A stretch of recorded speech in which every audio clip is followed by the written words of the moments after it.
Hey, Asheville. Are you guys joining us?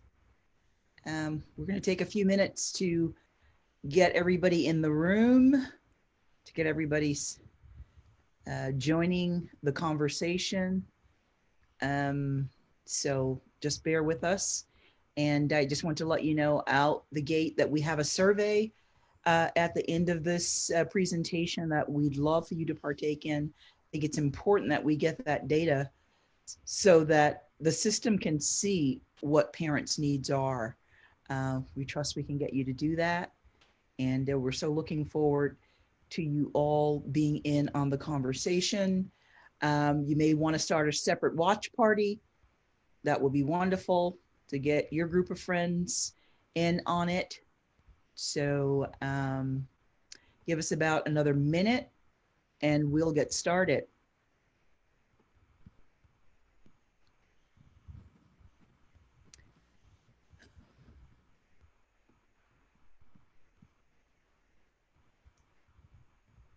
Maybe another 60 seconds. It's 7:02, 7:03. You hear me DJing over here, yes. Okay, so I'm gonna get started. Again, we want to remind you that we have a survey that's going to be shared out in the comments. The link to it is going to be shared out to the in the comments pretty regularly. So please do take that survey. So good evening, and thank you guys for joining us. There's a gentleman on the screen with me, Keith Howard, that I will give you more about in just a minute so you can hear him cover the material this evening. COVID-19 is an unprecedented challenge to parents, teachers, and students here in Asheville and around the world as we educate our children virtually.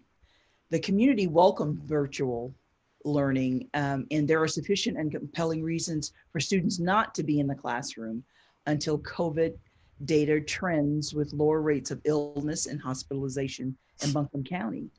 However, with the situation of bringing learning directly into the student's home, what do parents do if they don't have access to the technology required for quality online education, like a computer capable of downloading required applications or fast enough internet to stream classes?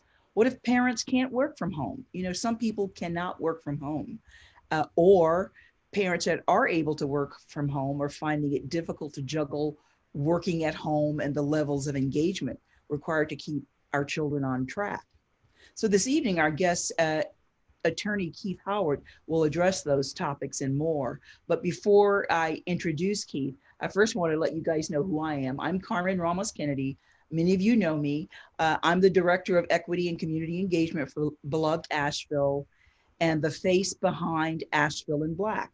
So I want to thank you again for joining us this evening on this critical discussion about race and education during a pandemic. But before I go any further, I want to remind you again about the survey. It's really important that you take it. And also, we are going to have a question and answer period.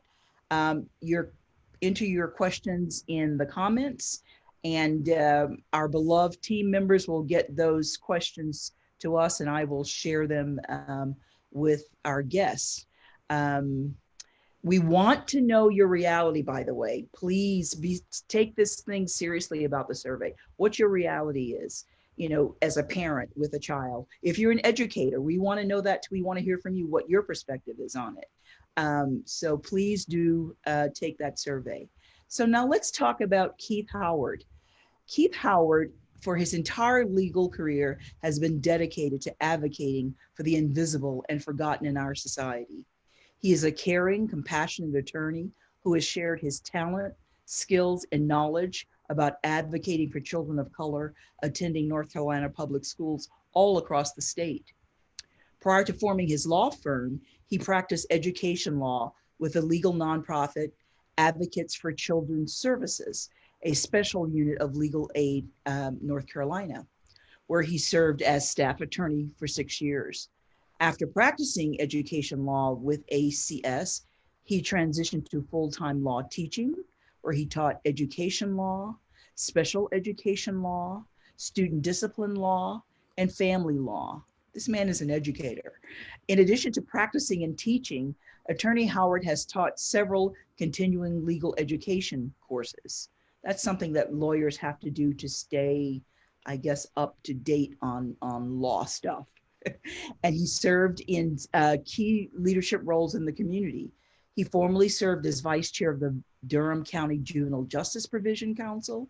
He co-chaired the law-related education section of the North Carolina Bar Association, chair of the NCBA's Juvenile Justice and Children's Rights section, and the North Carolina Advocates for Justice's Juvenile Defense section. Attorney Howard is about children and about advocating for children in the state. I first met Attorney Howard through NAACP work, and at the time, and he may tell us differently, he was one of the few attorneys in the state doing the work. Attorney Howard is with us this evening to share his expertise in the area of North Carolina law that mandates all children receive an equal education. In my opinion, therein lies the rub between the North Carolina Constitution and the reality for some students and some parents. So Keith, if you could just say hey and get us started on your presentation, it would be wonderful. Good evening, and thank you to the BeLoved Asheville group and to Carmen for having me conduct this presentation. I'm going to share my screen so that you all can see my presentation. And please let me know if there are any issues. Do you all see it? It Great. looks good. It looks good. Great. So the title of my presentation is COVID-19 School to Prison Pipeline. School to Prison Pipeline in North Carolina and Special Education Advocacy. And the purpose is to give you as much information as I can about your rights as parents, as community members, and as individuals to advocate for children with disabilities and without disabilities. And since we are in this unique circumstance with COVID-19, there are tons of questions about what are my rights in relation to technology. Do I have to utilize the virtual instruction? My kid can't sit still long enough to utilize the virtual instruction. So my hope is to answer those questions for you tonight. And if you have questions, please put them in the chat box and I will answer them during our Q&A session. So our agenda tonight is, you heard my bio. I'm gonna first talk about COVID-19 and virtual learning. Then I'm gonna talk about some definitions. I'm gonna give you some general statistics. Then I'm gonna talk about the school to prison pipeline, a little bit about special education, and then I'm gonna leave it up, leave the rest for Q&A. So in North Carolina, the state constitution guarantees every child the right to the opportunity to receive a sound basic education. And in essence, what that means is that every child has the right to receive an education in North Carolina. It's a constitutional right. It's a fundamental right. That means it's the highest right you can have under state law. Unfortunately, as many of you know, not every child receives a fundamental education. Not every child receives their right to a sound basic education. You could just look at our juvenile detention centers or our prisons, and you see a lot of kids and a lot of adults that did not get that education. Unfortunately, with COVID-19, a lot of school districts have lost kids. And when I say they have lost kids, when they went to that virtual instruction, and many of them are still in virtual instruction now, a lot of kids signed out. And the school districts essentially, they didn't know where they are. I have clients right now who have parents that work all day, and school attorneys are telling me, oh, your client is not accessing the information. And I'm like, well, the kid is at home by himself all day long. What do you expect him to do? And so that is a crucial problem because we already had disparities between based on social economic status, based on race, based on gender, and based on disability status. But now with COVID-19, that disparity is going to get worse. And there's going to be a lot more kids who are further behind. And my prediction is if we don't stop it soon, our dropout rate is going to get worse because a lot of these kids will eventually drop out. Um, School is a safe haven for many kids. It's a safe place. It's a place where they get nutrition, they get love, they get education. Virtual instruction, unfortunately, is kind of cutting a lot of that off. So I wanted to go through some questions that I developed, and I'm just going to try to answer them for you. So, can your child receive a constitutionally sound basic education in the virtual environment? And my answer is yes and no. So if you have a high performing kid that loves the computer, um, and can sit for 6.5 hours, uh, sometimes nonstop, then that kid probably is going to be fine because that kid can thrive in that environment. But if your kid is like most kids who have a very difficult time sitting still for 6.5 hours with very short breaks and no recess and a very short time to eat lunch, then that child's likely not going to receive that constitutionally sound basic education. Now let's go back to the period of March through June. Most schools did not offer um, a full week of education, even virtually. At most, they may have offered a couple of hours of live discussions with the teachers. And oftentimes, those discussions did not actually involve any substantive material. It was more of check-ins. How are you doing? What are you doing? Are you staying safe? So a lot of kids, you went from, let's say, 30 plus hours of instruction to maybe an hour or two a week from the period of March to June. That is not, that's inconsistent with the state constitution. Now, I realize that at the very outset of the pandemic, you know, expectations that our schools give direct live instruction, that would be unreasonable. But after maybe 2, 3 weeks, maybe 4 weeks, I, it's my opinion that schools could have done a little bit more to ensure students had access to their constitutionally sound basic education.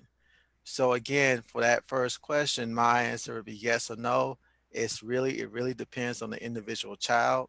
And I would say that most kids probably did not, if they did not get sufficient instruction March through June, and if they're not getting sufficient instruction now. So the question is, if not, what can you do to protect your child's constitutional rights? So there are steps that you could take. So you can, if uh, if I had it my way, every parent would send an email to the school's principal and say, my child is unable to access virtual learning. Is it possible for you to provide my child with a one-on-one that can come to my home? Or in the alternative, could you provide an opportunity for my child to go to uh, a community location to receive those services virtually? And that's simple. That's just an email. The principal will have to respond. If the principal says no, then you could formally file what is called a grievance or a complaint because the principal has now made a decision. You disagree with that decision, you take it to the superintendent. If the superintendent says no, you disagree with that decision, you could take it to the Board of Education. In the interim, your child may not be receiving education, but what you're doing is protecting your child's rights. And you're letting the board know that on an individual basis, my child is not able to access the virtual learning you're offering. This is very this is very important for children with disabilities, particularly children with attention deficit hyperactivity disorder or autism or any kind of disability that impacts the child's ability to attend, or has an impact on the child's behavior. Third question is, how does poverty impact a child's ability to access virtual learning? Well, I have a former client that reached out to me recently that said, we can't get internet services in our area. It's too rural, and we don't have the ability to get a hotspot. So what can we do? Well, I told them to do the same thing, reach out to the principal, and then if the principal responds in a way that's not suitable, then, file a formal grievance.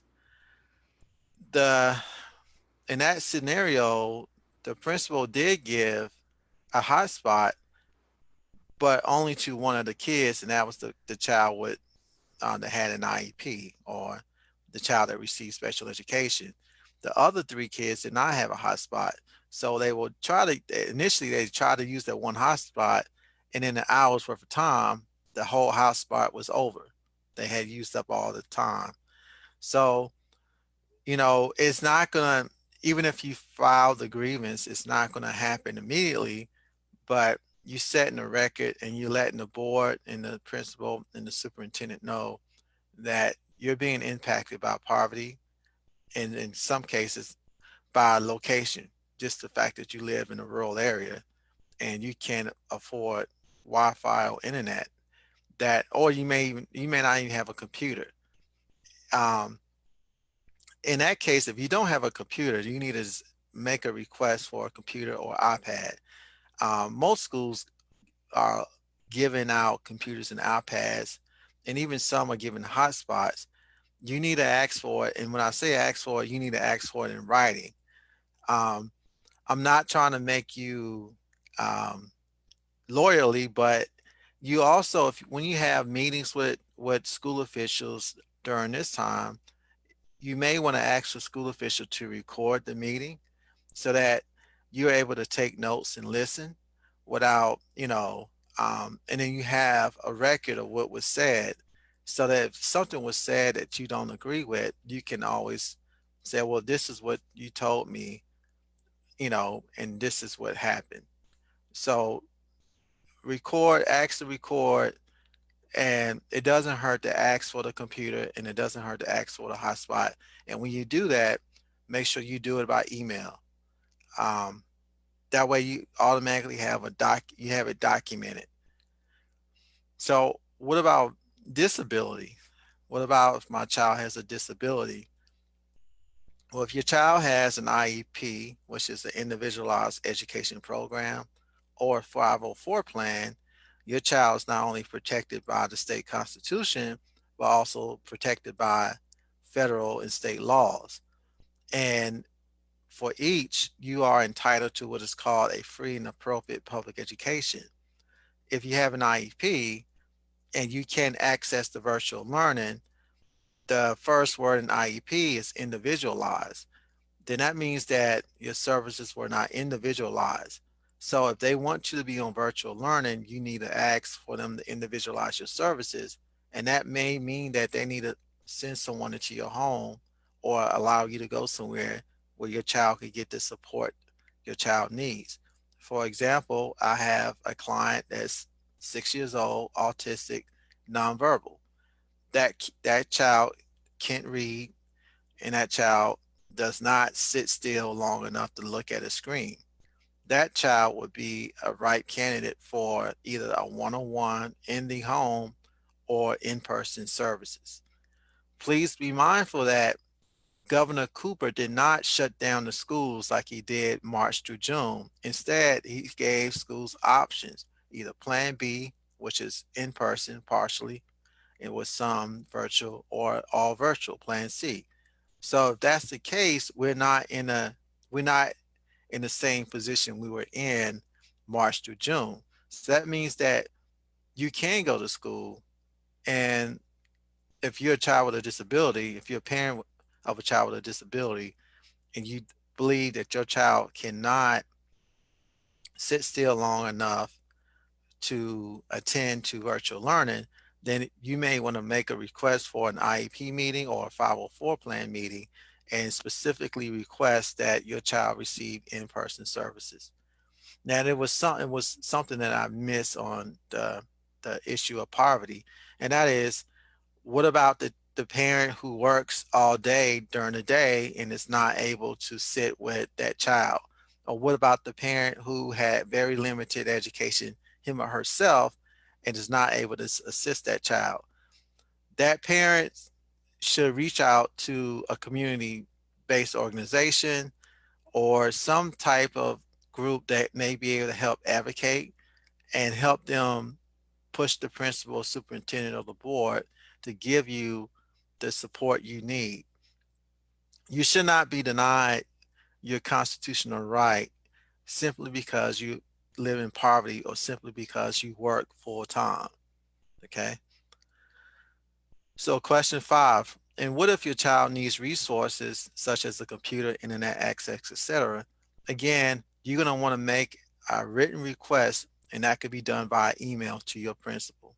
And if the principal says no, then you want to file a formal grievance, and that is oftentimes located in the parent student handbook that the school provides. If not, most school districts have on their website board policies, and you could just search for the grievance board policy on the school's website. What if a child or parent is not English speaking and is required to do virtual learning? What options do I have? So in that case, again, I would say if there's a community-based organization that can help you advocate, then you're going to want to reach out to that or advocacy group and get them to help you go through those steps of sending a letter to the principal saying that I'm not getting the what's called ESL services or ELL services, and my child is not able to learn because all of the services are in one language. And you could go through that process.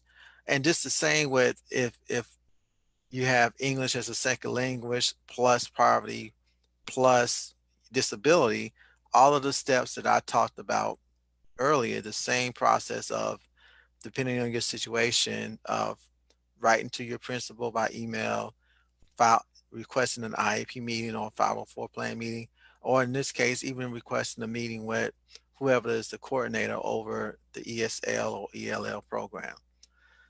So with that said, I'm hopeful that I answered a lot of your questions, but please be mindful that you can ask me any follow-up questions via the chat box, and at the end of my presentation, I will answer them. So I want to highlight some key definitions, um, just so you have an understanding of some of the key terms in education. So a short-term suspension is a suspension of 10 days or less, okay? And you would think, oh, with virtual learning, nobody's getting suspended. Well, if you watch the national news, you learn that a kid got suspended for having a toy gun while on a virtual learning session. So kids are still getting suspended from school. So a short-term suspension is 10 days or less. A long-term suspension is 11 days or longer. Expulsion is permanent removal from the school. A zero tolerance policy is a policy that does not take into account the circumstances. For example, a zero tolerance policy may say, if you fight, you both get suspended, right? So it doesn't account for the fact that you may have gotten bullied and beat up and then fought back. If you fought back, then under that zero tolerance policy, you get punished just like the person who attacked you. That's a zero tolerance policy. An IEP, that's what you get under what is called the Individuals with Disabilities Education Act, or this what we call special ed law. And the IEP stands for Individualized Education Program. You look at an IEP like a contract. It's a contract between you as the parent, the child, and the school system. And in that contract, it lays out the goals, the services, the accommodations, or anything that that child needs based on an individualized basis to receive what is called a free and appropriate public education. Now, in relation to long-term suspension, short-term suspension, and expulsion, if your child has an IEP or even a 504 plan, a 504 plan is a plan that provides for accommodations for children with disabilities. If you have an IEP or a 504 plan and you've been suspended for more than 10 days, you get what is called a manifestation determination review. What that is basically an opportunity for the 504 plan team or the IEP team to say, okay, was the child's behavior related to his or her disability? An example, let's say um, there's a child, fifth grade child with um, attention deficit hyperactivity disorder, and that child is not on any medication, so the child is constantly running around the room. If the child is suspended each time he runs around the room and it exceeds 10 days, then they have to have a manifestation determination review meeting to determine if that behavior is related to that child's disability. And in that case, if the child got suspended again for running around the room, and that's what the child does as a result of his disability, then that is the manifestation. So what that means is that they cannot suspend you for more than those 10 days that they did suspend you. If they do suspend you, if they make a mistake and wrongly suspend you for more than 10 days when it is a manifestation, then they owe you what is called compensatory services. Compensatory services is essentially and it compensates you for the time you lost. So if you were suspended for an additional 10 days, then they owe you 10 days of services. And you don't necessarily have to file a lawsuit to get that. You should ask for that at your next 504 plan meeting or IEP meeting.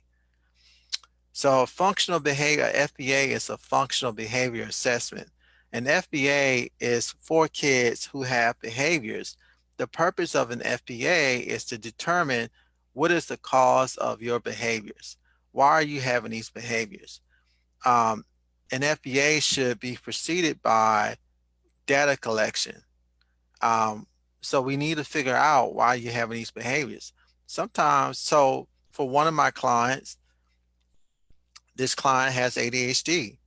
He has not accessed virtual learning at all.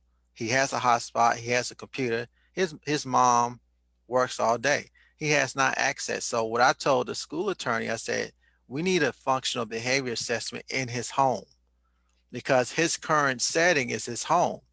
So we need to figure out what we can do to help this child so that he doesn't become a dropout. And so once you do a functional behavior assessment, you should create what is called a behavior intervention plan, a BIP. A behavior intervention plan is supposed to be a very specific, individualized document telling teachers, staff what to do when a child engages in XYZ behavior. And so I guess your question would be, how cool implement a BIP in a home setting? Well, that's when, if you need a BIP in a home setting, then they need to send someone into your home to serve you, right? To keep you on track, or at minimum, send you to a facility or a school where you could get that adult help. And lastly, EOG, EOC. So integrated exams and inter-course exams. Integrated exams are administered to children in grades 3 to 8.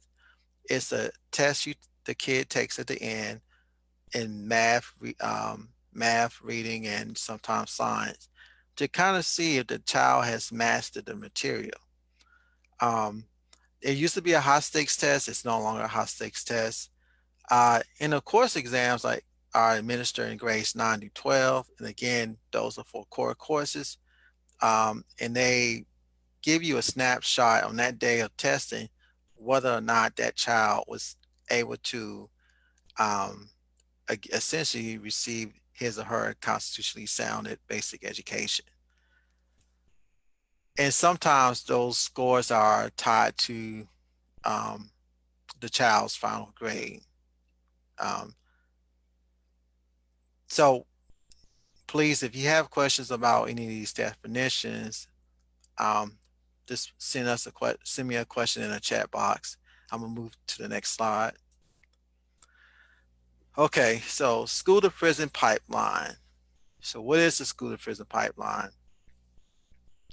Well, if you go back in the history, you know that post Reconstruction, there were ways that society, particularly in the South, and when I say the South, I mean south of the Canadian border, uh, they created ways to keep um, persons of African descent relegated to some form of slavery.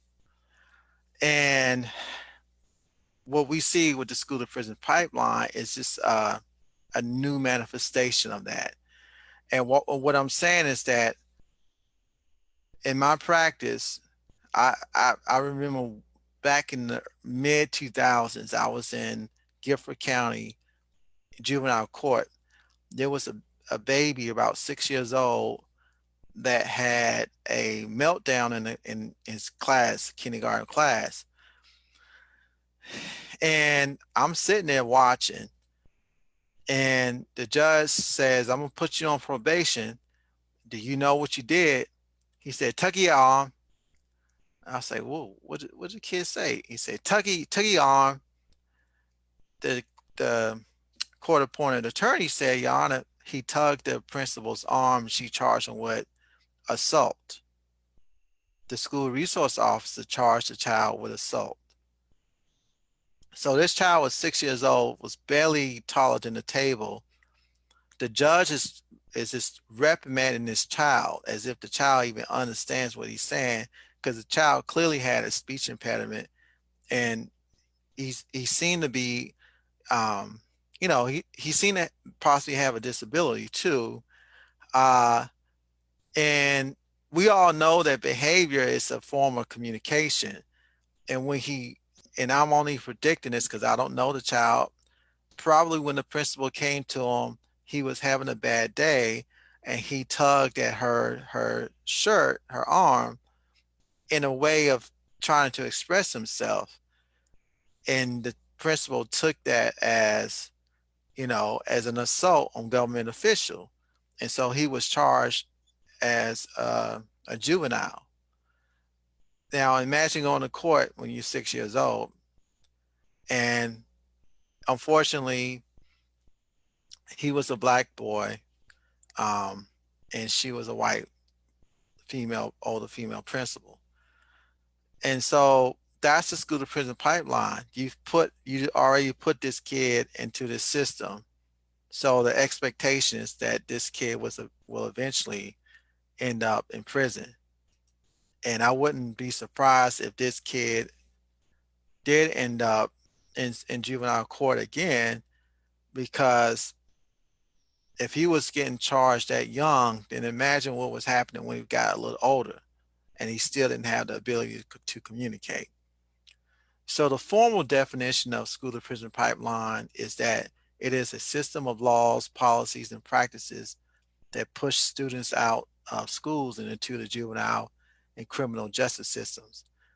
And without me throwing out any statistics, the prison system in the juvenile system, juvenile justice system, is disproportionately African American or Hispanic, Latino.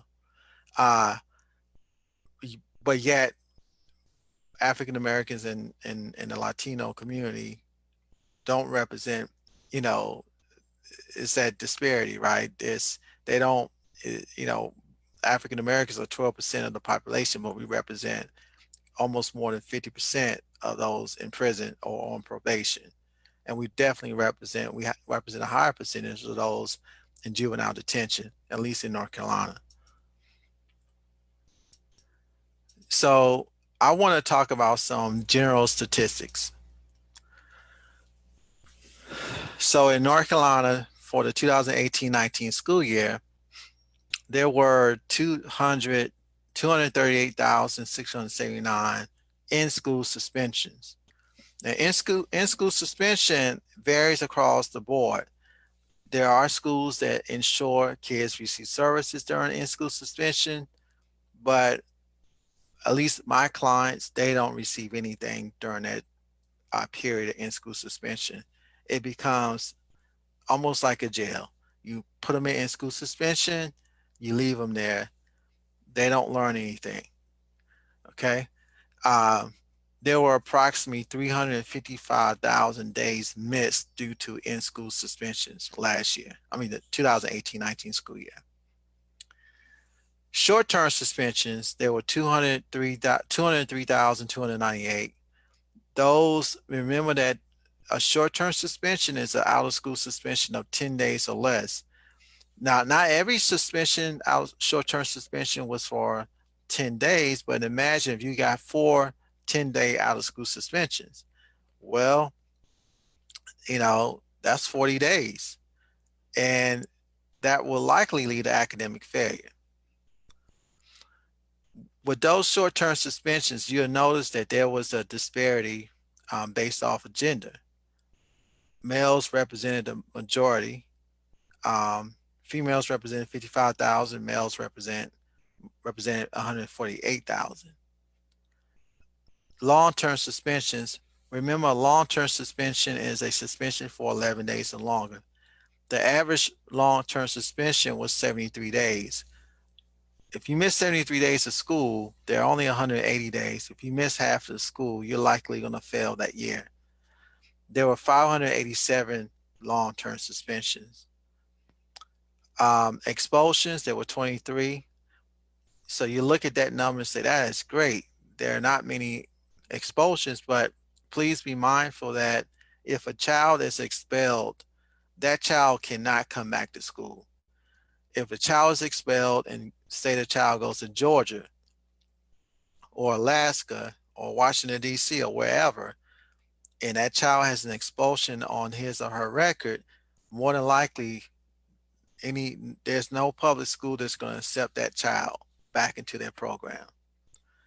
And even if that child attempts to re-enroll after a year and after doing a ton of community service and shows that he or she is rehabilitated, that child has to petition the Board of Education, and it's up to the Board of Education to allow that child to come back. And sometimes they don't allow the child to come back. And if the child's over the age of 16, the child's likely to drop out. So for short-term suspensions for kids with disabilities, almost 49,000 kids with disabilities receive short-term suspensions. And out of the 587, 103 children with disabilities receive long-term suspensions. Now imagine having a disability, you're already at a disadvantage to some degree, but to get suspended or long-term suspended, you're going to be at a bigger disadvantage. So I'm just showing you the trend of in-school suspensions. You notice that from 2014-15 to now, the trend is going up, meaning that more kids are being suspended, placed in in-school suspension than they did in the past. I can't tell you why that's happening, but I do believe that's a problem. We need kids in school. We need to train our teachers. We need to teach our staff how to interact with kids who are having problems. Some of our kids are coming from homes where they haven't eaten. Some of our kids have seen some very negative stuff in their home and they have problems. So instead of suspending the kid, it may be that we need that child needs a nurse. It may be that that child needs a meal. It may be that the child needs some counseling. But instead, we punish that child. And so we got to find out, we got to look deeper into these numbers. Why is it going up and not going down?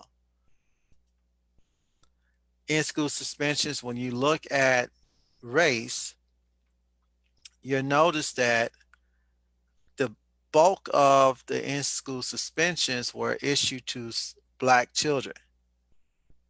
But Black children represent a very small percentage of the total student population. Okay. There were 109,000 in school suspensions issued to Black kids, and those kids missed 165 days, 65,000 days as a result. Second highest were white students, but white students represent the highest percentage of students in a student population. And after white students, you have Hispanic students. So that's a problem. That's one disparity, and that's just in school suspension. When you look at in school suspensions by grade, you would think that the very young kids are not getting suspended, but that's not the case. 2,500 kids in kindergarten got an in-school suspension. Now you tell me, what are you teaching a child that's in kindergarten about putting them in in-school suspension? What are they learning? I say let's put a moratorium on any suspension for a kid under the grade of grade 4, grade 5. It doesn't, you're not teaching them anything. They're not learning. It's not like you saying, let's go to in-school suspension.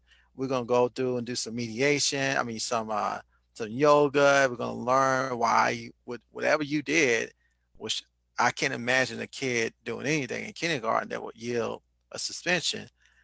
Let's work on that. The same with first grade, the same with second grade, and now we even go as far as third and fourth.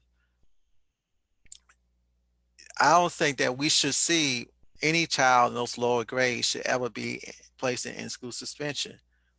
And we need to go deeper. It's something else going on with the child.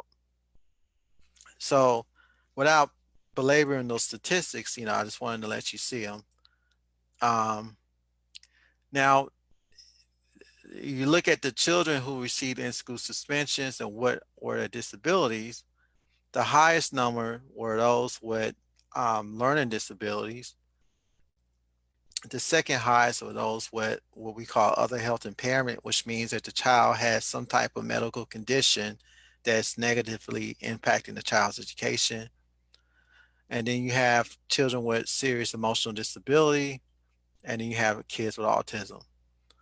And so when you look at the kids with learning disabilities, which are kids that should never be out of class because those are the kids that struggle, that's going to struggle the most, they miss approximately 31,000 days.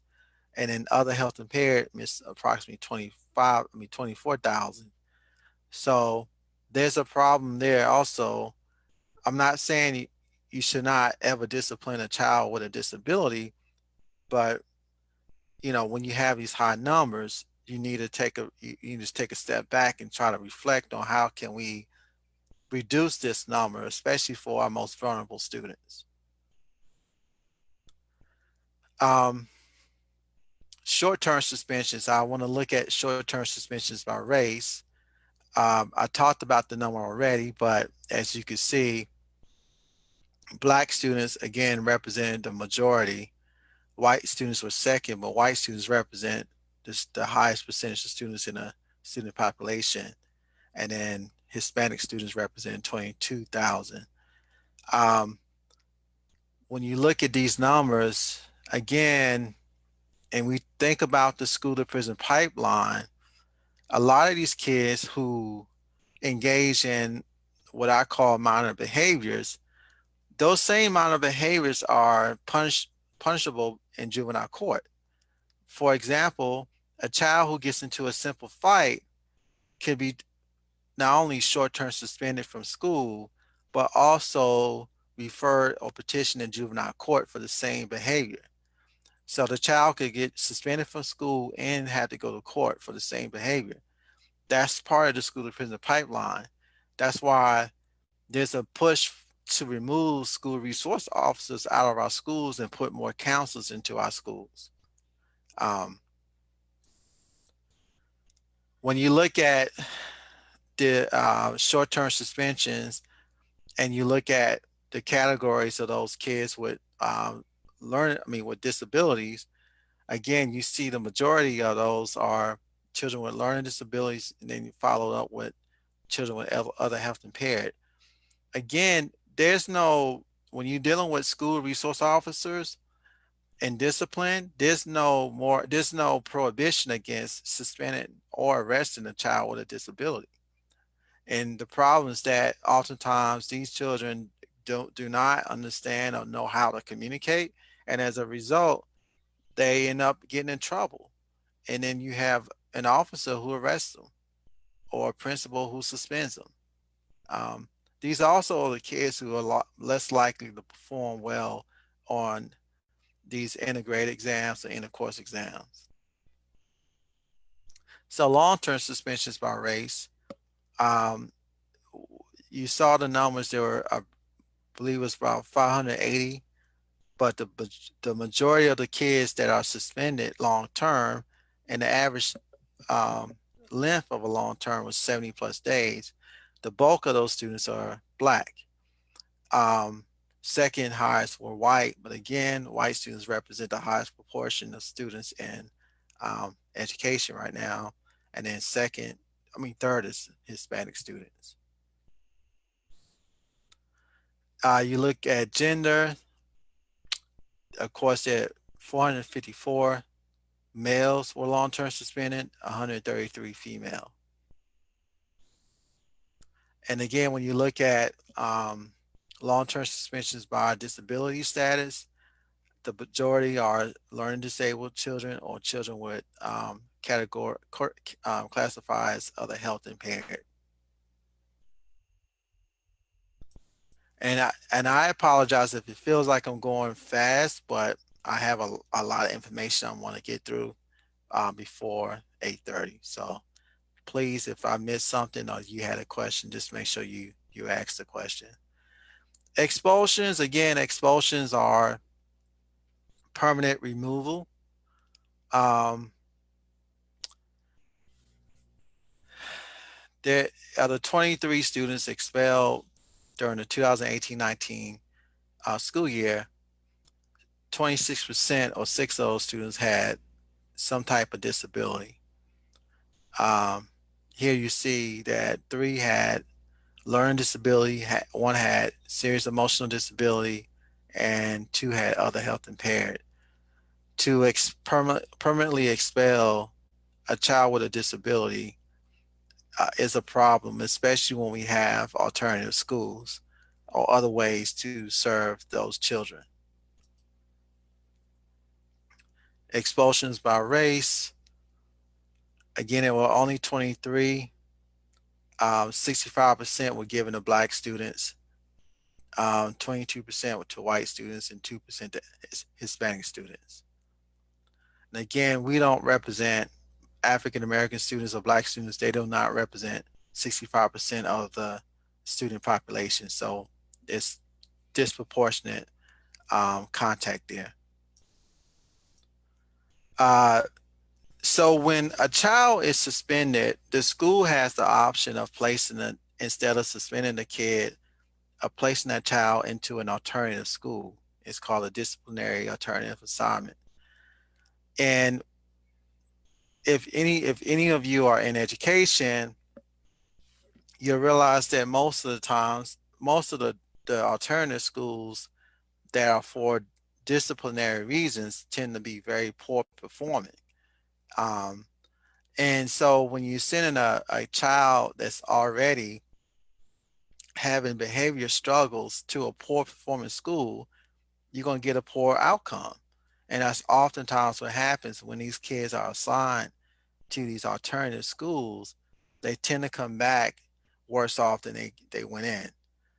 Um, as it's a consistent theme, there's a disproportionate number of Black kids assigned to these poor performing alternative schools.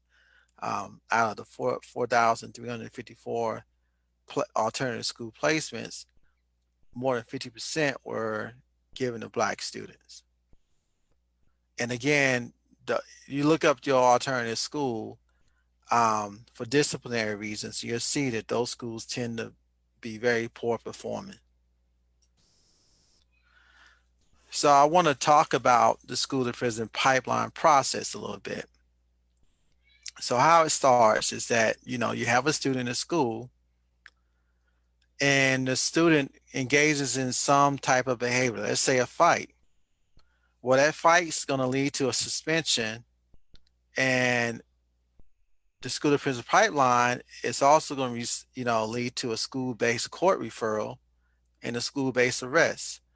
That then leads to court involvement, and court involvement ultimately leads to detention, probation, or depending on the child's age, jail or prison. That is the school to prison pipeline process. And it starts as early as 6 years old. In this state, 6 to 18-year-old kids can be charged as juveniles. It used to be 16-year-olds could be charged as adults, but we've changed that for most offenses. So what are some of the due process rights of short-term suspended students? So before the suspension, you have the right to receive notice. And that is, an opportunity, you tell the student and the parent, I'm suspending, the principal say, I'm suspending your child or I'm suspending the kid for X reason. The principal and the student student has an opportunity to have an informal meeting with the principal. Here's something, if you have a child in school, I would highly recommend you do. You tell your child, if your child is subjected to a short-term suspension, long-term, or expulsion, keep your mouth shut. Just don't say a word. They have the right by law to suspend your child. So it's better for your child to keep his or her mouth shut so that that information, which is almost always not complete, can't be used against them. Let me give you an example. Oftentimes, when the child is subject to a short-term suspension, the principal brings him or her into the room and says, tell your story. And what happens sometimes is the principal helps dictate the story and they help transcribe the story. And they sometimes even write the story for them and have them sign it.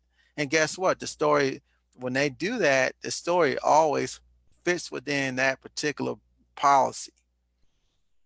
So you just had a child sign a written statement that he or she did whatever you said he did.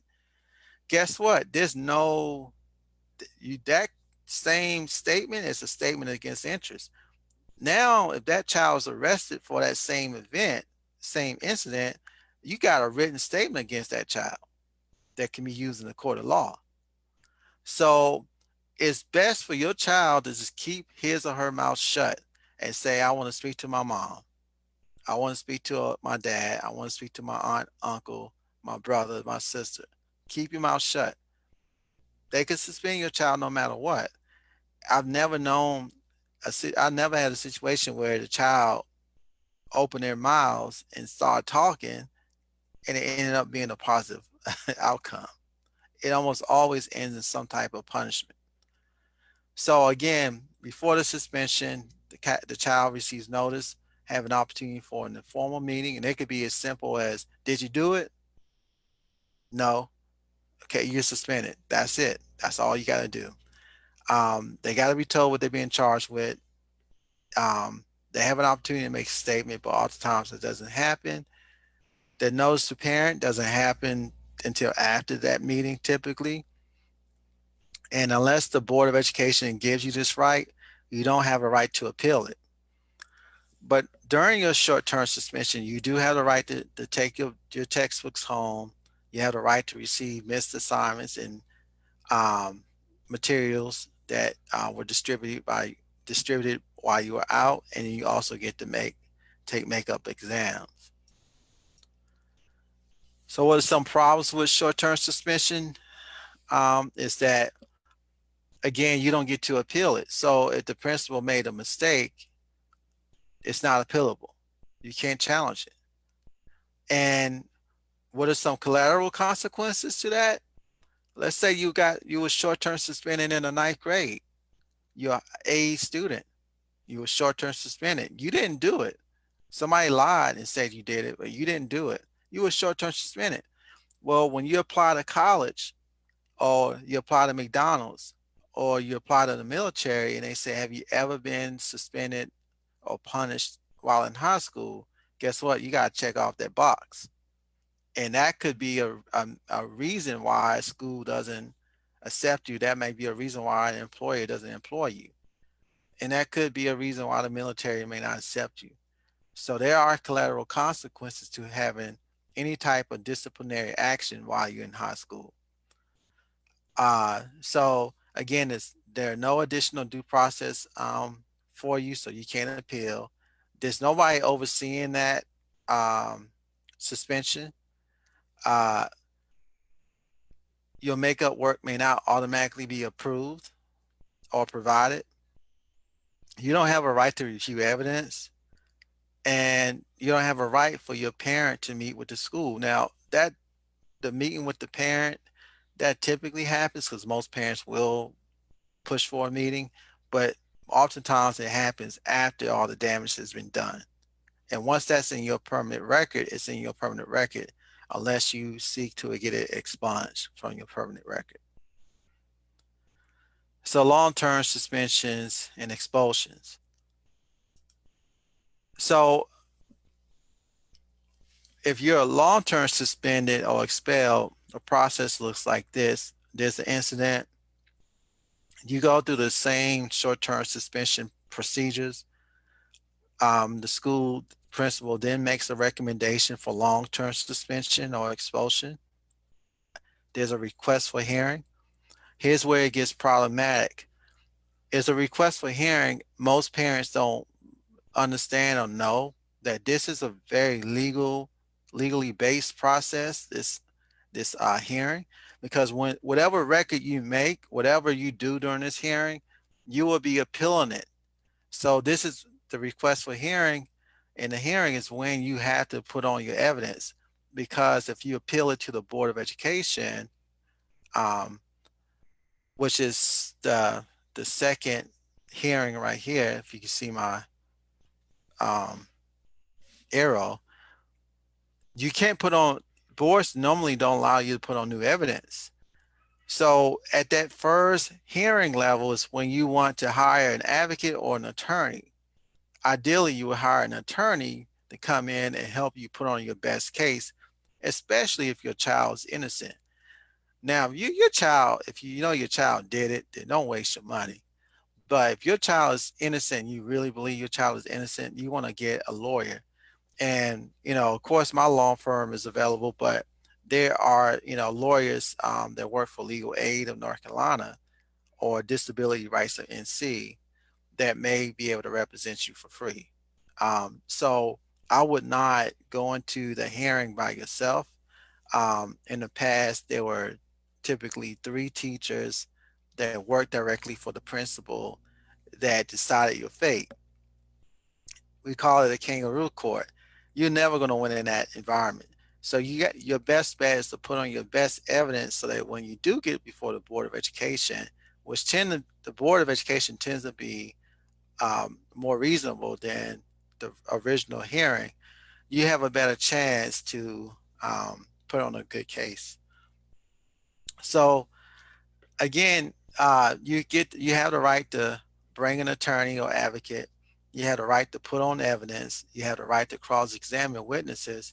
You have a right to make a record and receive an audio recording. And the decision must be based on substantial evidence. Now, here's a problem that comes up almost always. They get a statement from an unknown person or multiple unknown students, and they put that on as credible evidence against your child. Well, you do have a constitutional right to cross-examine adverse witnesses, but they're going to say you don't have that right. Unless you have an attorney that you don't know to say that. You don't know. How can you trust what um, these unknown people are saying, right? Especially if you know that, they may have been coached by the assistant principal or the principal to write what they said. So bottom line, if your child is subject to a long-term suspension, definitely an expulsion, you might want to hire an attorney, and there are free attorneys out there. Um, and you'll see my contact information if anyone has questions about how to get an attorney for a due process hearing for long-term suspension or expulsion. Just please reach out to me. So what are some of the problems with the long-term suspension process? Well, hearings aren't automatic. You have to follow the process like it's outlined in the Board of Education. If you are a parent and you don't know how to access, it may be to your benefit to reach out to the principal now and say, how do I access the due process procedures in case my child is suspended from school? Uh, Unfortunately, I think education, if we educated our children, that will reduce our prison population. However, it's almost backwards. People accused of crimes, which I'm not against, have the right to get an attorney, whereas children who are subject to being removed from education, that constitutional right, aren't entitled to an attorney. I think that's problematic because guess what? The school systems have their attorneys, but the parent and the child doesn't. So it's a lopsided, event. And when you're looking at potentially losing 70 something days of school for something that you may have not done, then you should definitely have an attorney. Um, Parents don't know to ask for records. Parents don't know to ask for written statements. Parents don't know to ask for any audio video. And that's oftentimes the problem. That's why, again, you need to have an attorney if your child is subject to a long-term suspension or expulsion. And then lastly, I touched on this before. Normally, the hearing panel are employees of the principal who is trying to kick your kid out of school. What's the likelihood of three teachers or a hearing officer who is employed by that school system to favor you over the principal? It's very unlikely. That's why it's important for you to try to get an advocate or an attorney to help you with those hearings. So a lot of times parents who've had kids that have struggled for a long time, their kids get sent to alternative school, and all of a sudden their grades are like they went from all F's to all A's. And they're like, I love the alternative school. And I said, well, you realize they didn't teach your child anything. They said, well, at least he got A's. I'm like, no, that defeats the purpose. What happens at the alternative schools is that typically those schools are not very high performing, and the kids end up worse off because they're not receiving the education. And it may not even be the educator's fault. It may be that the educators are focused so much on discipline and controlling the classroom that they don't teach them. Well, what typically happens, what I see with a lot of my clients, is that they leave and they have good grades, and then they go back to regular school and they go right back to failing. So um, with that said, students who are subject to a long-term suspension have the right to be assigned to an alternative school instead in lieu of long-term. Um, what I found is that some school districts, to avoid having to provide a hearing, they automatically send the kid to alternative school. And then the parent says, I'm not sending my kid to the alternative school. And then they pull them out of school and put them and try to put them in a different school. Um, So that's just know that the child does have that right to, um, if the school offers alternative education, they have the right to receive it, but oftentimes it's not a very good education. And you know, unfortunately, a lot of the students are not positive role models at the alternative schools. So you might want to avoid that if you can. Um, I'm gonna skip this slide because I think that I talked enough about the alternative school and the reasons, and I want to get to I want to talk a little bit about manifestation and get into the special education piece of it. So, as I stated before, if your child is subject to a suspension for more than 10 days, they have a right to a manifestation determination review. That's under Section 504 and under the IEP.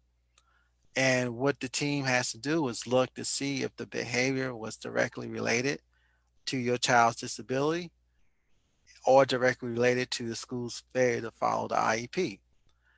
And so let's say you do have a child with a learning disability in math, and the child is getting bullied in math class, and the child lashes out and fights the kid. The question is that related to the child's disability?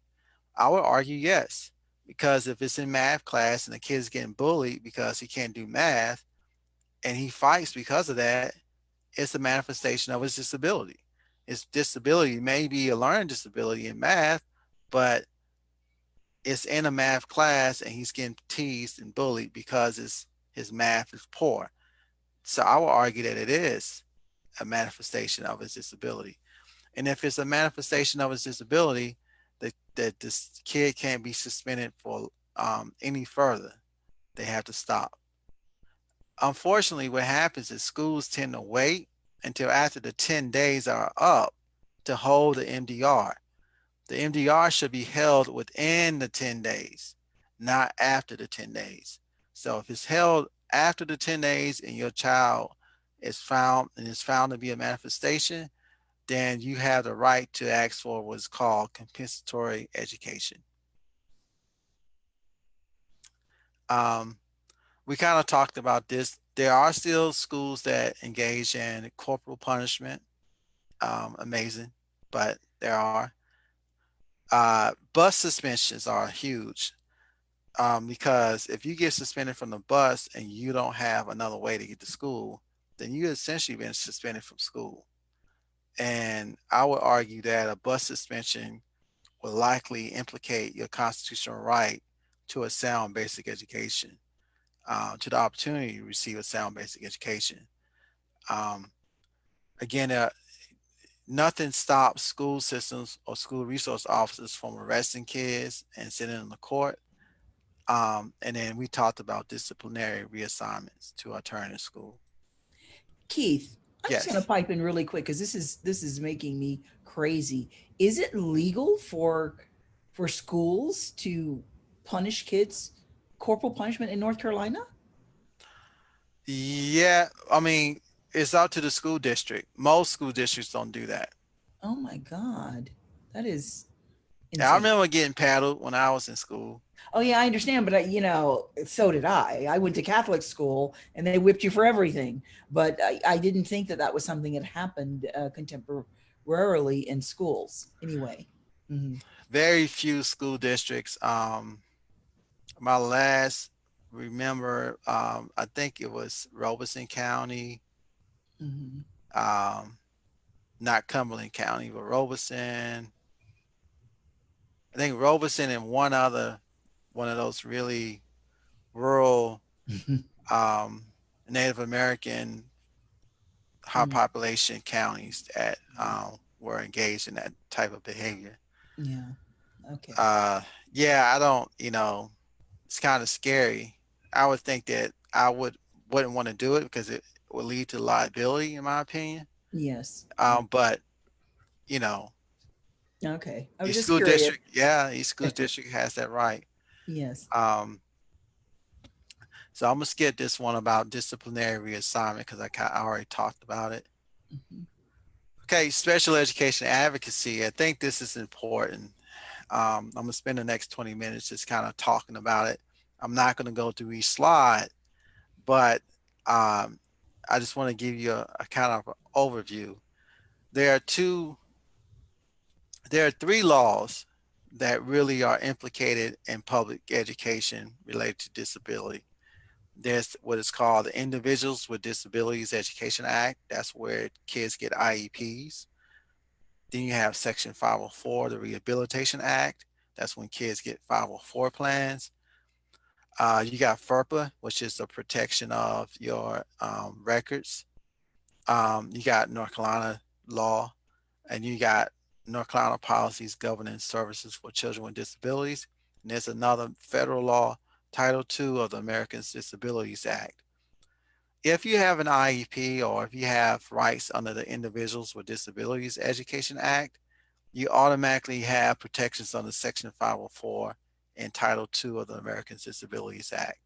So if your child, if your school says, oh, let's give your kid a 504 plan, if your child needs what is called specially designed instruction, which is something different than what any other kid would get, then you want to push for an IEP. Because if you have an IEP, you get this. If you just have a 504 plan, you do get 504 plan protections and ADA. Individuals with Disabilities Act is a law that says you have to give this child a free and appropriate public education. You got to tailor the education to that child's individualized needs based on that child's disability. Section 504 is in Title 8, Title 2 of the ADA are civil rights laws, and they basically say you cannot discriminate against a person because of a disability if you receive federal money. So basically, if you receive any money from the federal government, even if it's a little bit of money, you cannot discriminate against people, kids, because of their disabilities. Can I ask you a really quick question again? This Absolutely. is another one that just pops up in my brain because you talked earlier about records being, if you get suspended, I hope I remember it correctly. If you get suspended, certainly in the high school level, you have to divulge to the job, to the military, to college about these things. So what is the protection of your records? What is that? So if you are, I'm dealing with that case. I got a case just like that right now. Yeah, okay.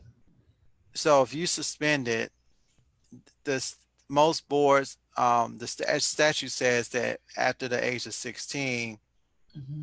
and 2 years of no additional suspensions, you could request that the board expunges your record of that incident. Mm-hmm. So my current case involves a kid that's that was a junior last year that's now a senior. The 2 years doesn't apply to him because Oh he won't boy. be in school for 2 years. And he has a severe learning disability, and he's applying to colleges. He's going to be applying to colleges now. And so we are in a battle. I have a hearing before the board, and my sole focus, because he got suspended in February, Mm-hmm. COVID-19 hit. He was gone a whole year, so he served his long-term suspension. What Mm-hmm. else do you want? Like, if you keep it in, if you keep this on this record, you're basically just trying to punish this kid to some degree for life. Because with all the craziness that's going on in colleges now, colleges are being selective. If you have like behavioral problems, they're not going to let you in. Mm-hmm. And you already have, by having a disability, a severe learning disability, you already are disadvantaged. Mm-hmm. Think about McDonald's, right? Mm-hmm. People going crazy over wearing masks and COVID-19 and fighting in it. You're not going to hire somebody who has a propensity to fight at school, you Mm-hmm. know. Uh, and then again, the same with the military. You seeing what all this craziness with people being sexually assaulted and all that kind of stuff. Mm-hmm. I, if you checked off you got in trouble in high school, I'm gonna really want to scrutinize that if I'm an employer or military or a college, because the last thing I want is for you to bring some type of liability. So Mm-hmm. what happens to these kids is that the parents don't know they could get their records expunged. And so if you lie on your application, and a college gets all your school records and they see that you lied, now your credibility is cracked, right? And they're gonna scrutinize you, and they may not let you in. Mm. I could tell you when I was a law professor, I was on the admission committee, and whenever we saw something like that, we're like, you're not going to be able to take the bar exam. So, Mm-hmm. you know, Yeah. why waste your money? You're not going to be able to practice law if you have that on your record. So So, what is the protection of records for then? That's for what does that mean that you have the right to protect your records? FERPA, the Federal Education Rights Privacy Act, says that a school district on a certain exceptions cannot disclose your records to outside sources. Now, if you're charged with a crime, then that's one exception. Mm-hmm. But like, I can't go and ask for Joe Blow's records. Just any Mm-hmm. kid, I had to get a release Mm-hmm. to receive those records. Um, and so that's it. It's confidentiality. I mean, when you look at, if any of us went and looking at our school records, we might see stuff that we didn't even know was was in it, right? And so it's just a federal law again that protects students and parents from disclosure of their records to outside sources. Okay. Wonderful. Yeah. Thank you. Keith, we have about 14 minutes left before Q&A. So just letting you know that. Okay. So what I'm gonna do is this. I'm gonna skip. I'm gonna talk about what disabilities qualify, and then I'm gonna just talk generally about special education. Okay. So just because you have a disability does not mean you qualify for an IEP. Now, let me repeat that. You could be autistic, you could have a visual impairment, you could have, you know, you could be in a wheelchair. That doesn't automatically mean you qualify for an IEP. You have to show that because of your disability, it's negatively impacting your education. Now, oftentimes schools, teachers, and school administrators get it wrong. They say, oh, you got to be failing to get an IEP. That's not the case. I had an IEP because I had a speech impediment. So that's part of the educational environment. If I can't talk, then I'm not going to be functional as an adult. So it could be for behavior, it could be for speech, it could be for visual impairments, it could be for because you're hard of hearing, it could be because you're autistic, it could be because you're diabetic, right? Mm. It could be because you have HIV. You can have it if you have a disability and it negatively impacts your education and you need specially design instruction, you qualify for an IEP. Let me give you an example. Let's say you're diabetic, type 1 diabetic, and you miss a lot of school because your diabetes is not controlled well. Well, you're going to need specially designed instruction because we know you're going to miss a lot of school because of your disability. Mm. And because you miss a lot of school, that has an adverse impact on your education. So you qualify, and that qualification will be other health impairment because diabetes is just a medical condition. Mm-hmm. Um, a lot of parents get upset when schools do not acknowledge that their child is dyslexic, um, and instead call it a learning disability. I just want people to know that it doesn't matter what they call it, as long as they're giving you the supports and services you need to be successful in school. Don't worry about the label. Don't let that be the thing that causes you all this uproar, because believe me, they will make mistakes when you have an IEP. They're gonna make mistakes. You want to save your battles for what you need to really battle over. If they don't put dyslexia in your IEP, as long as they're giving you all the services and accommodations that your providers are recommending, then don't worry about that. So you have autism, deaf blindness, deafness, developmental delay, emotional disturbance, hearing impairment, intellectual disability, multiple disabilities, orthopedic impairment, other health impairment, specific learning disability, speech impairment, traumatic brain injury. That's one that a lot of people don't they miss, and visual impairment.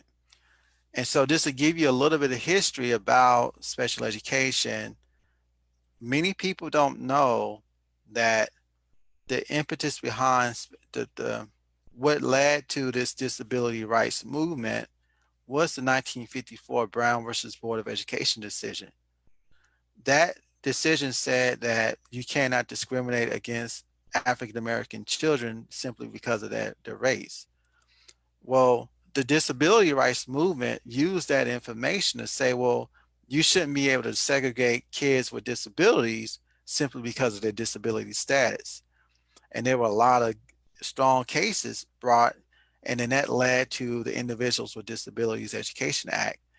And so for all of us that are doing disability advocacy work, we owe a lot to Charles Hamilton Houston, um, and his progeny, Thurgood Marshall and all those good folk, for helping usher in this movement towards equity. Now, are we there? No. We still have race-based disparities, disability disparities, as you saw, but we're doing much better than we were before 1975. Thank you for educating us. This is important historical education that people need to know. Yeah, Yes. I mean, I think it's important for people to know that these civil rights movements, and including the current movement, there were people that started this before. Mm-hmm. Mm-hmm. Um, Mm-hmm. and I talk about the school to prison pipeline. I talked about the um, the disparities, but you know, 1619 we had what is called formal slavery, chattel slavery. We got to remember that enslaved Africans were always doing something to disrupt the system. They were never complacent with the system. Mm-hmm. And so 1954, I talked about that. That's not new. Enslaved people were fighting against the system in various different ways that led to the Kings and A. Philip Randolphs of the world and the Ella Bakers and all those folk, that also led to the movement makers for the disability movement, and also the women's movement, right? All that kind of, that movement, all that stuff, those fights and stuff were derived from way back when. Yeah. They were integral to the work that we Absolutely, do now. We're standing on others' shoulders every minute of the work we absolutely, do. absolutely. Absolutely. So we got about another 5 minutes, and then I'm going to start feeding you some questions, Keith. Won't So, you? Because I you could, want me to start? yeah, I could Okay. interweave this All right. stuff in. All right. Well, we'll start with the first question from Diane Allen. Um, I have a child that's transitioning from private to public school and new to virtual and is ADHD, has never had an IEP. Um, I've had to take off from work to ensure he's staying on track and focused. I'm afraid it's exactly what Keith has said. We need to prevent dropouts. Um, but he isn't a person of color, but a family background of dropouts.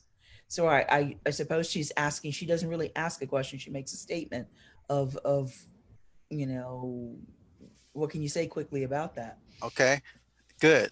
I think, I mean, even though it wasn't a question, it was a statement, I think it's a very good question. Mm-hmm. Uh, you need to write to the school system, to the principal of your school, and say, I would like my child to be evaluated for an IEP because my child has ADHD and my child is not able to access the virtual learning without me taking off of work. So my child needs what is called specially designed instruction. So you want to send an email to the principal and say, I would like my child evaluated for special education. And I'm going back to this slide. If you see on this slide, they have 90 days from the point that you send that email to evaluate your child, determine whether or not your child is eligible, and create an IEP for your child. Okay. So as soon as you send that email, that starts the 90-day timeline. COVID-19 is not an excuse. The IDEA, the law has not changed. The rights to a 90-day eligibility determination are still in place. So if you started on September 10th, then September, October, November, December 10th, your child may have an IEP. Thank you. Um, can teachers request an FBA or just parents? If a teacher does it, it makes it stronger. I would teachers do it. Especially now, if you notice that the child may sign on and then all of a sudden it's disappearing, and that child has an IEP or a 504 plan, then you should raise flags and say this child may be in need of an evaluation, a functional behavior assessment to determine and the creation of a behavior intervention plan so that we can keep them on track because we don't want to lose them. Because if we think about if you lose them now during the virtual learning, when you do come back, say January, Mm-hmm. oh man, it's gonna be a nightmare in that classroom because the kids gonna be everybody's gonna be on so many different levels because there are gonna be so many kids behind, so many kids that's still on track, and then those in the middle who are just floating. you know. Mm. Okay. So I have I've combined a couple of questions here. How do you recommend parents advocating for removal of ROs? I mean, how do they do that? We were told school resource officers were dispatched to homes of children who they had not heard from last spring. What can we do to advocate for better approaches? What communities do you know who have alternatives to resource officers? Or is there such a beast? Wow, that's a loaded question. I think the first thing, I mean, recognize that the boards of education have a ton of power. Mm-hmm. I don't know the ages of the individuals, but I can tell you, I'm 44.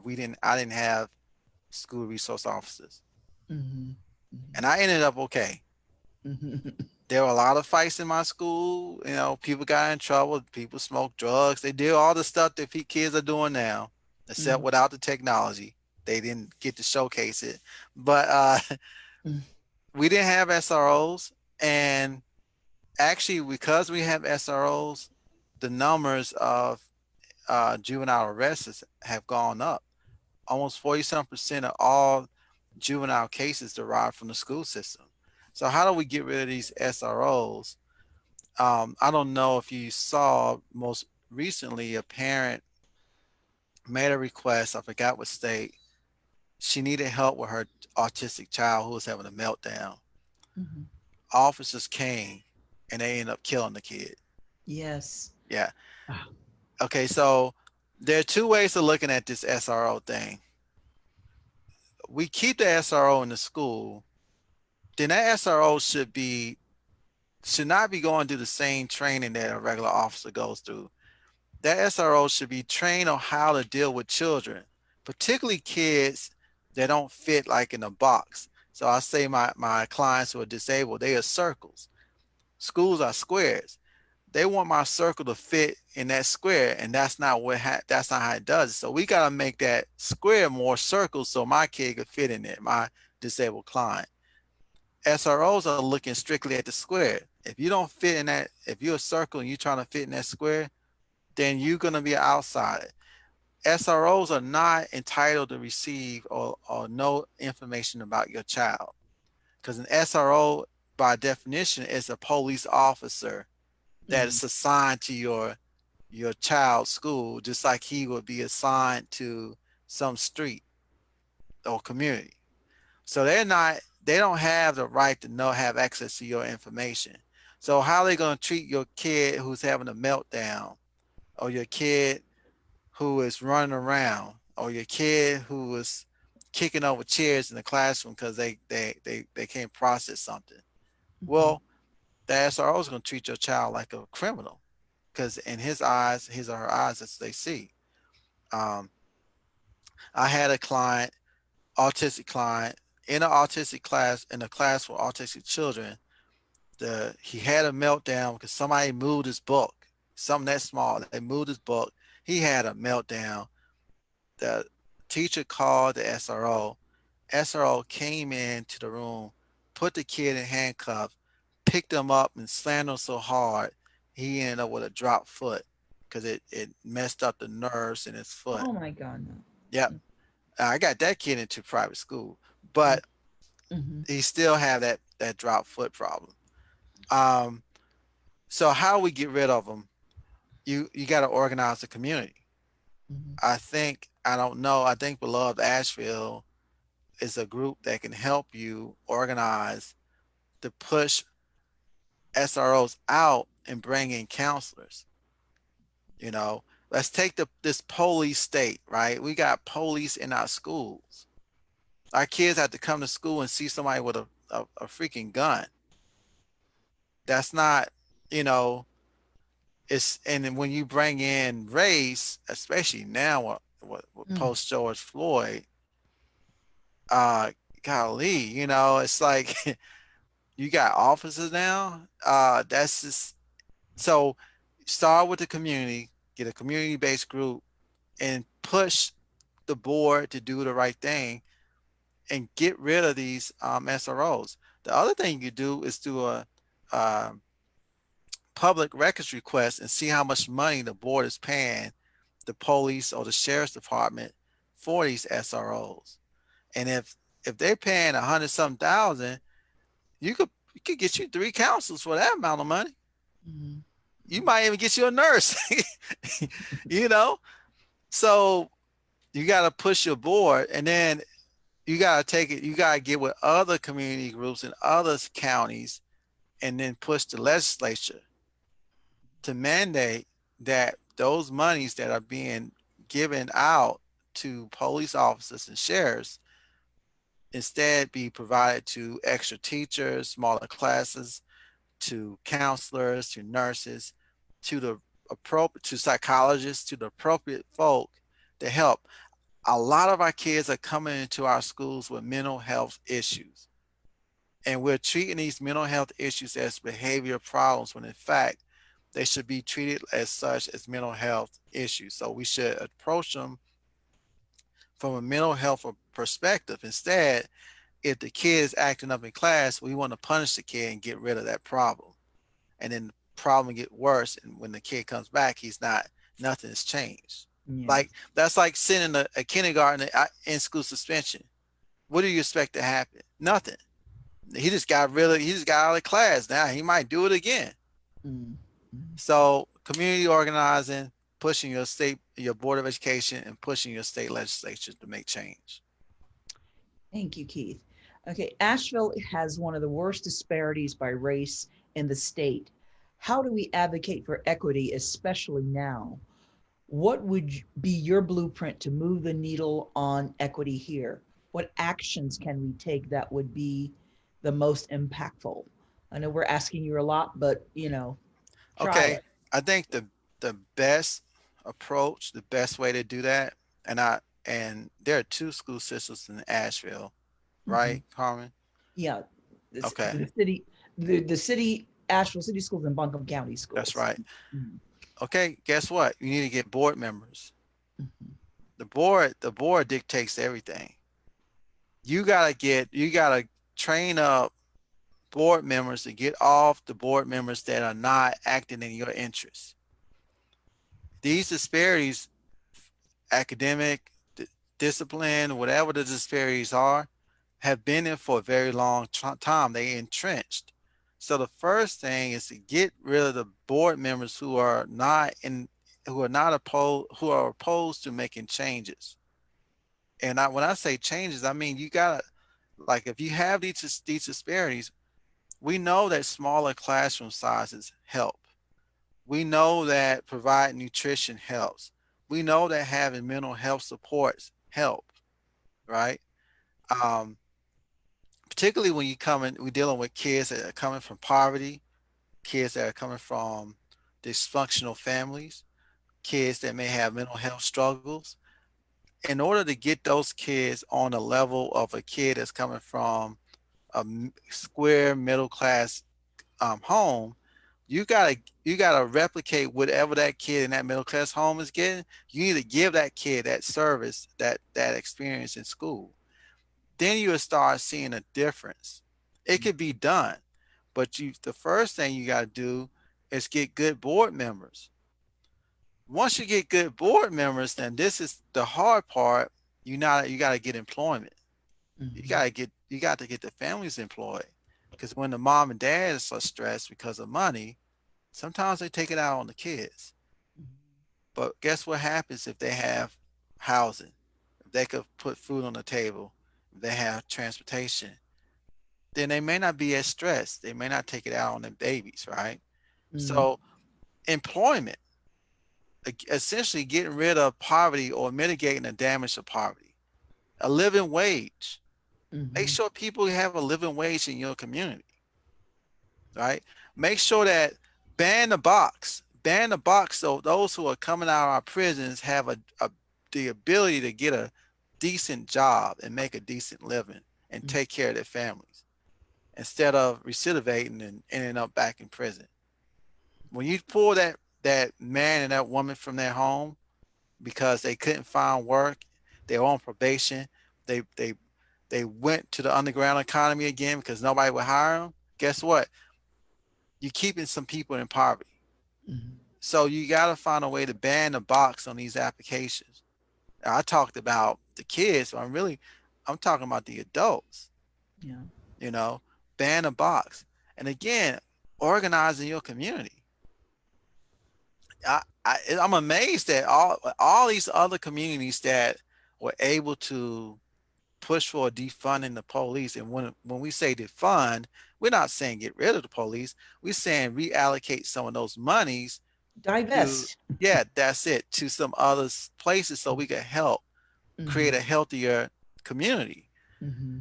So at the end of the day, money makes a difference. If a child is coming to school fully nourished with a healthy environment, and it doesn't matter if it's single parent or two parent home, if they come to school, they're nourished, they're mentally healthy, they're gonna be prepared to work, and you won't see the disparities. Mm-hmm. Cultural teachers' cultural competency in there would fit in someplace too. I might like to add. Um, so the next question. My child just started school this year.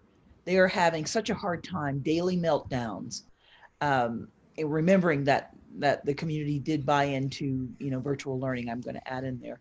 They are having such a hard time. I've heard from lots of people I know that their children are drowning with virtual learning. We know that screen time is not good for kids, and these school days are long. How can we help our children who are having such a hard time? It feels beyond individual plans as it is a widespread issue. It is not safe for lots of children to go to school. How can we help advocate for a different way to do virtual? That's a mouthful. What do you have to say? You get that community group, then you go to that board of education and you tell them that they're drowning. I'm gonna give you a personal story. Mm-hmm.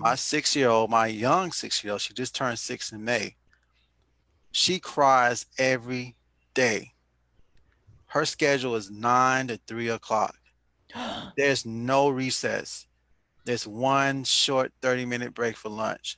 I kid you not. She can't read. I had to hire a nanny to sit with her so that I can work. And Mm, even with that, my wife works is having to work from home. My wife is working with her too. mm, The poor kid she just cries, she's screaming. I'm on calls. I'm like texting my wife, can you take her outside, please? Because I can't work, mm-hmm. It's like that. The they're requiring her to click on different Zooms. And she's like, I thought I could play now, but she can't play. No, you got to work. You got work to do. It's almost like they wanted to make up from March to June when it was crappy Mm-hmm. by overloading these kids. Mm-hmm. I do believe it's a legislative problem. I think the legislature requires a certain amount of hours of instruction per day. And so they just try to put it all in this one 6.5 hour block. So is this required for to receive funding, or I is it? don't I don't know. I just my understanding is that you have to provide instruction for a certain amount of time per day. Mm-hmm. And your normal school starts around 7:38 and it's 3 or 4, right? Mm-hmm. But they cut out recess, they cut out breaks, Mm-hmm. natural breaks, and you just constantly on Zoom. Yeah. And it's not healthy. So we can't, you know, I always come up, well, can we just do private school? Because private school, they have the PPE and all the stuff in place and da da da. And my wife is like, no, we're not doing private school. Yeah. And And I'm, that's a privilege that most people don't have on yeah, top of it. So but I'm going crazy. I'm yeah. like that. I'm like I'm like her. So I think that it's not an easy fix, but I think that they should spread it out. They Mhm. should have designated times, breaks, like 15 minutes every hour. Mhm. Our kid, let's be honest. Kids are not learning what, I mean, they're not getting everything they're going to need with Mm-mm. virtual learning. It's just not possible. It's not how it works. Mhm. They need in person to Mhm. learn. They got to have that touch. They need that teacher to Mhm. recognize they're struggling, you Mhm. know? Mhm. And so to make the best out of what we have, I think we need to spread the time out. And actually, I think it'd be helpful to the teachers. It may be more work. I think we should give the teachers a bonus for teaching during this time. Mhm. Give them all a real bonus, not Mhm. like no BS bonus, but a real bonus. Uh, give them an incentive to want to work a little longer and help our kids, and Mhm. give those kids who really need it, like my daughter, that individualized instruction, right? Mhm. And then span the day. So instead of starting at, for me, 9 to 2, 9 to 3, start at 8, 8 to 4, and Mhm. then give 2 1 hour breaks. That's what my kid would have gotten if she was in school now. Mhm. Mhm. So I don't know if that answers your question, but Yeah. I think it's a matter of going to your board. Again, everything falls back on the board because they get to make decisions. Mhm. Go to the board. If the board can make an exception, ask for an exception to the requirements, they should do it. Mhm. And they shouldn't be forced to punish kids by keeping them on the screen all day. Yeah. Thank you. Yeah, and I'm sure the parents watching have felt you, because you said I'm going crazy too, and we're hearing that from so many parents, because it's just it's extremely difficult to have a kid who's freaking out about learning and you're trying to work, Mm-hmm. or you have to leave the child to go off to work. It's Yep. insane. So you definitely got to come up with a new way. So let me see. Um, Let me see. With an eviction crisis looming because so many families have Mm-hmm. lost employment and are behind in their rent, what rights do homeless children have in the school system? We know we have over 700 homeless children in Asheville and Buncombe County. Okay, so there's a federal law called the McKinney-Vento Act, and that protects children who are homeless, living in motels or on the streets. And they have the right to receive transportation and continue to attend the school they previously attended prior to becoming homeless. They actually have a lot of rights.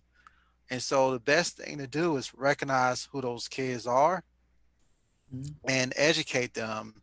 And I know tonight, I can't do a whole spiel on McKinney-Vento, Mhm. but if the beloved Asheville groups says that we need to have a conversation and a presentation on Mhm. McKinney-Vento, I Mhm. would happily do it. But Mhm. what I would say is, without saying more, look up your school district's parent handbook. There will be a section on McKinney-Vento Act, and it would spell out your rights, the rights of any homeless child. So basically, a homeless child has a lot of rights. They get transportation to school. Um, Now, with COVID-19 and internet access and computers and all that kind of stuff, it really do complicates everything if the child's homeless. So I would, based on the individual, if you have, if you know of a homeless family and their child has an IEP, because then you got McKinney-Vento plus IDEA plus the state constitution, that child probably, there may be some things that can be done to help that child. If the child doesn't have an IEP, but it's not getting any education, then you could let them know. Just say that they were referred from the beloved Asheville presentation, and I'll Mhm. make sure I do what I can and look out for them. Yeah. Well, thank you. Thank you so much, Keith. Um, you spoke earlier about the work of the movement and so-called and called so many ancestors. We know that our educational system in America was begun for white children only and has been shaped by whiteness. How does this imprint shape our schools today? We also know here in Asheville and across the country that our African American educational institutions that began often in the Reconstruction period, including Catholic Hill School and the Dunsbury School here in Asheville, and so many more. These became known for their high quality education and deep commitment to teachers. How can we restore that kind of high quality education that these schools represented to our current school system? Tell us that we got some magic. So, because you froze up just a little bit at the Oh, beginning, okay. can you Uh, just tell me what you well, said well, at the very you were beginning? speaking earlier about the ancestors and the work that we stand on everybody's shoulders. You know, Hmm. there's no new work. We're just keep doing it, and we also know that the school system was started by whites for whites and shaped by whiteness. Hmm. So we also know that here in Asheville and across the country, we have a history of African American institutions pre desegregation that really served the community and became a model of highly educated teachers, sharing love and passion and teaching children well. So, how what can we do to restore that quality of education? That's a hard one. Yeah. It's hard and it's not hard.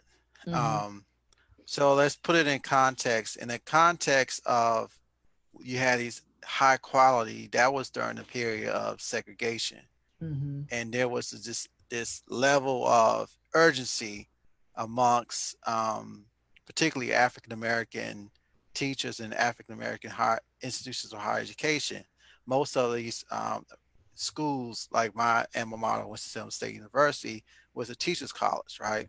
Mm-hmm. Because they realized that it was through education. Education was the means of breaking those chains of slavery, whether physical or, you know, theoretical, uh, so or symbolic chains of slavery. So it was a sense of urgency amongst the schools of education in the historically black colleges and universities to educate people to teach what I would say a pedagogy of freedom. So how do we get free? Is through education, right? Mm-hmm. Well, nothing's changed. The same way to get free is through education. When you look at the majority of the folk that are in our prisons that are of color, you realize that most of them, many of them have disabilities, particularly learning disabilities, and many of them didn't graduate from high school. Mm. So they are shackled by their lack of education. Okay, so how do you change that? Well, you got to get people who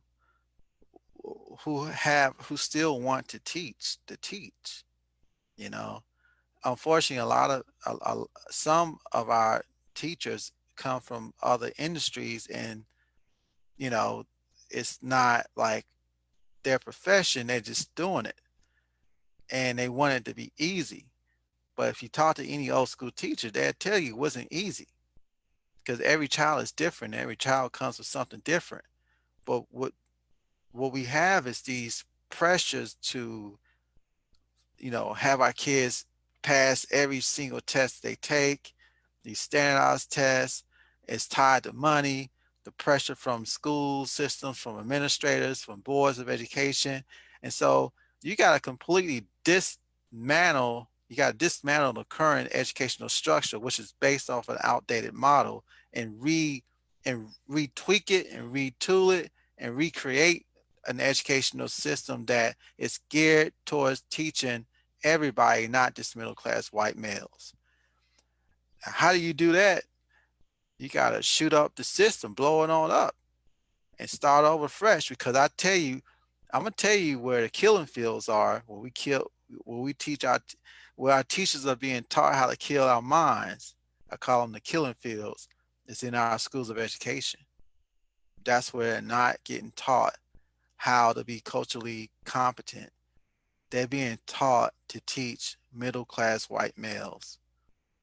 And until that changes, until they learn that every kid doesn't come, it's not coming from middle class with picket white fence and two dogs and all that stuff. They coming from all kinds of stuff. They might be coming from out of your motel, right? You got to learn how to teach to those kids. And every kid can learn. They may not learn the same rate that every kid can learn. So you got to blow up the system, and you start with our schools of education and our colleges, both the predominantly white institutions and the historically black ones. Oh, you're muted, Carmen. Thank you. I'm sorry. Um, this is a question from, I'm calling her name because I may not be reading this correctly. I don't quite understand something. It's from Diane Allen. And she said, also, what is your opinion on L ready? I think it is not a fair or adequate evaluation. I'm not You familiar saying with already diagnostic tool? That's probably what it is it. already. Yeah. Um, I mean, it's just another tool, a diagnostic tool that gives you a snapshot of that kid's performance on that particular day. It's typically lower than what the kid actually is performing. Remember that when you give a kid a standardized test, you're giving a test on one day. That could be a bad day for that kid. It could be a good day, but oftentimes when I see the I ready diagnostic test for reading and particularly reading, it's always seems to be lower than what the classroom performance is. And so I don't have an opinion. I tell you, and I say that in a selfish way because I often use that data to show that the school wasn't giving my kid its services, even though I know that it's not completely accurate because it always seems deflated. So to answer your question, I don't have a particular opinion on it, but I do think that every test has some problem with it, if Mm, I should say it like that. okay. Um, Next question. We have about 5 more minutes, so we can get through this one, maybe one more.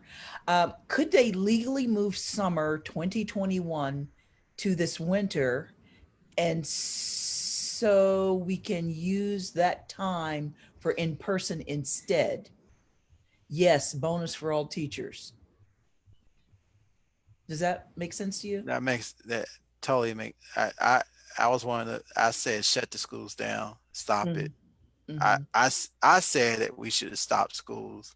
Mm-hmm. It's just a it's a I will curse, but I'm not. It's Yeah. just a mess right now. And Yeah. I agree.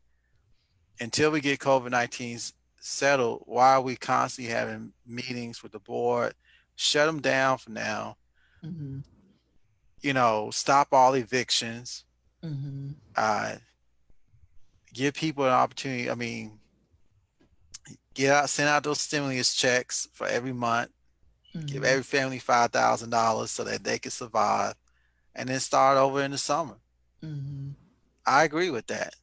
Legally, can they do that? I'm quite sure they could probably manipulate. It's the state legislature that dictates the school calendar. So if the state legislature goes that route, I mean, I think it's just a matter of them doing it. Um, I mean, my grandma and granddad, they were sharecroppers. They only got 3 months, 3 or 4 months of education. My grandmother only went to the sixth grade.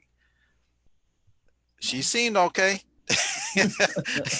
I mean, we lose a year or half a year, I think our kids will be fine. They'll catch up. I Yeah, agree. I yeah, agree because it's definitely putting a big strain in every area of that's right. family life.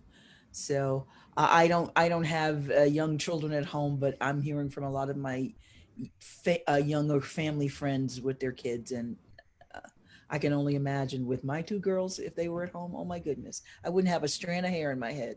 But we are right at 8:58. I want to remind our listeners and viewers to take the survey. It's really important so we can find out where you are and what you're up to.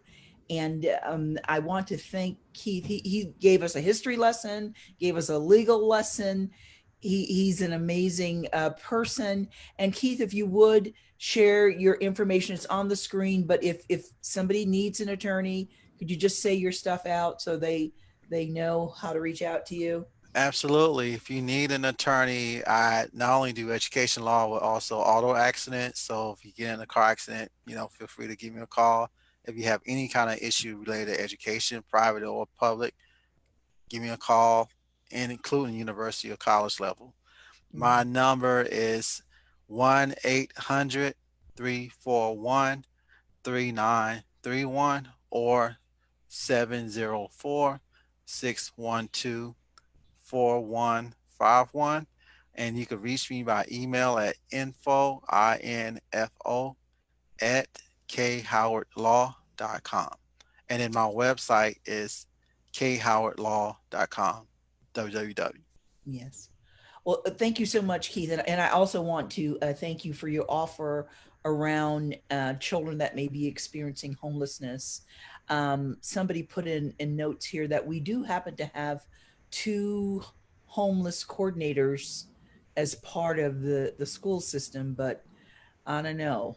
I can't make any comments one way or the other. One of the team members, Amy, might be better at answering, speaking to that. But I want to thank you for the magic that you provided for us this evening.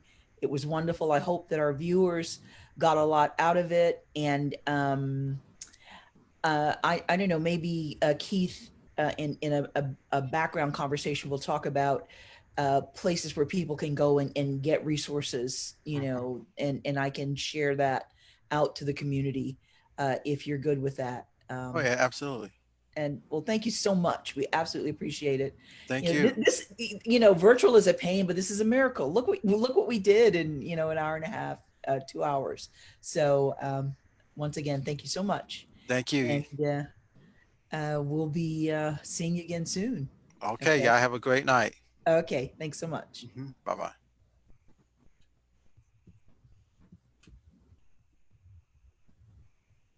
Don't forget the survey.